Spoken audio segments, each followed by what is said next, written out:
What in the world am I going to do now? That was the question I was asking myself, asking my wife, asking the heavens 5 years ago after I had retired from the U.S. Army Special Forces, about almost 23 years in the military. And I thought I had a plan, had it all figured out. But as I moved further and further away from that retirement date and put on my flip-flops and took off the desert boots, I discovered that there was a lot about my next life after the military that I did not have figured out. I had a lot of issues with what I was going to do next. It was as if I had left my purpose in the team room with all of the gear that I had turned in. I had let the Army keep that, and it was having a severe effect on me. Mainly just I wasn't sure what to do next. I mean, I was like 40-some years old, young 40s, and felt like I had kind of reached my pinnacle. And that was not a good place to be. It's a place I don't ever want to be again. And maybe you're in that place now. Maybe you've been in that place. You don't have to be a veteran to experience that. Life changes so much on us and we run so hard that sometimes it's easy to kind of lose our way on that. And so this month, what I've named as the Rooftop theme is Know Thyself.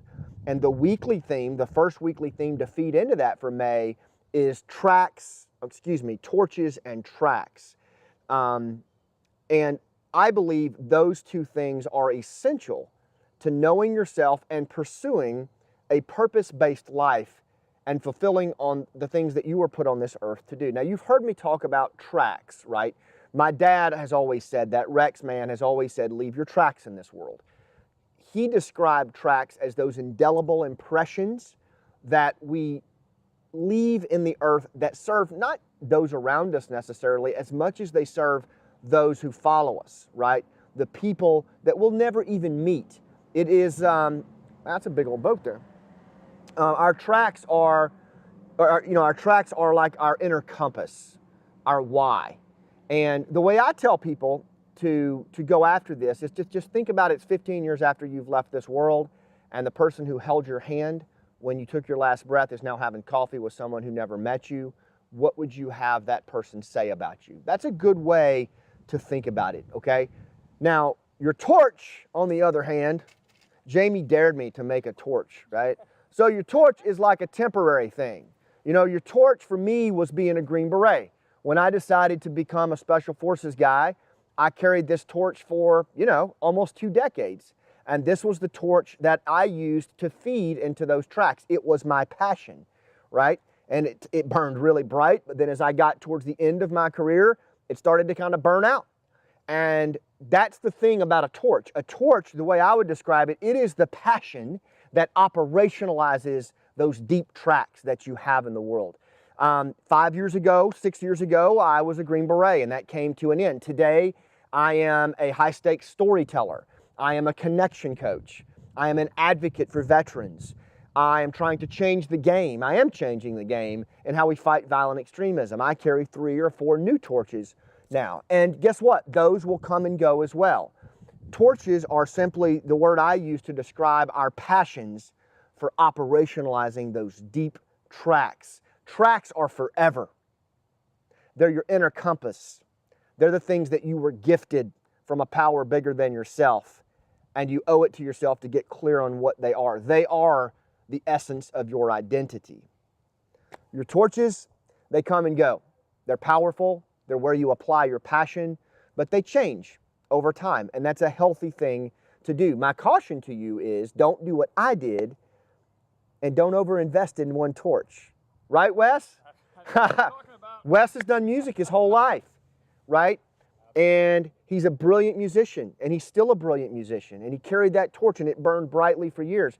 Wes is going through changes in his life right now, right?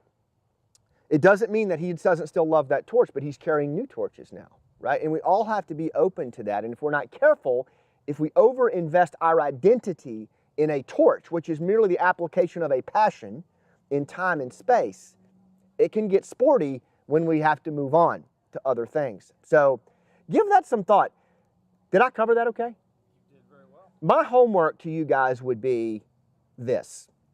What are the torches that you're carrying right now that feed into your tracks? Now, if you haven't done the tracks exercise, that 15-year exercise, you need to go somewhere quiet and do that.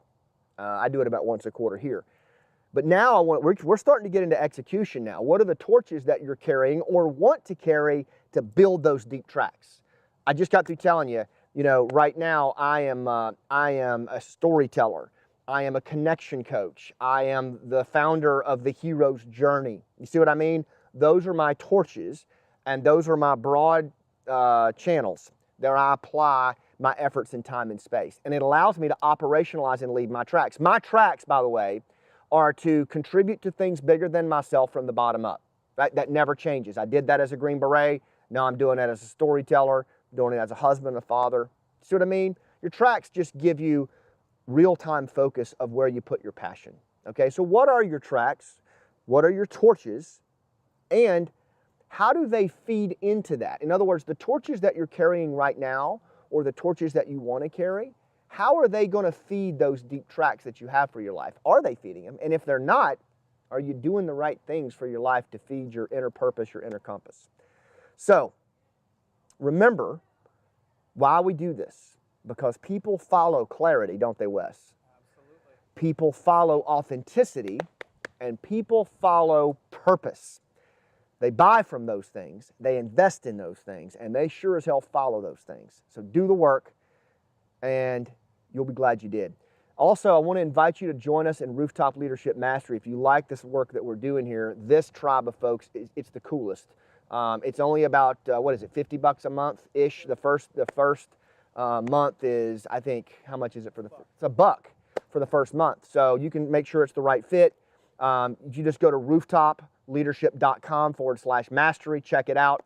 I invite all of our folks that are in there right now to give you some thoughts on it. It's a place to really dive deep into this stuff if you're short on time, but the stakes are high. Thanks for what you do, and I'll see you on the rooftop.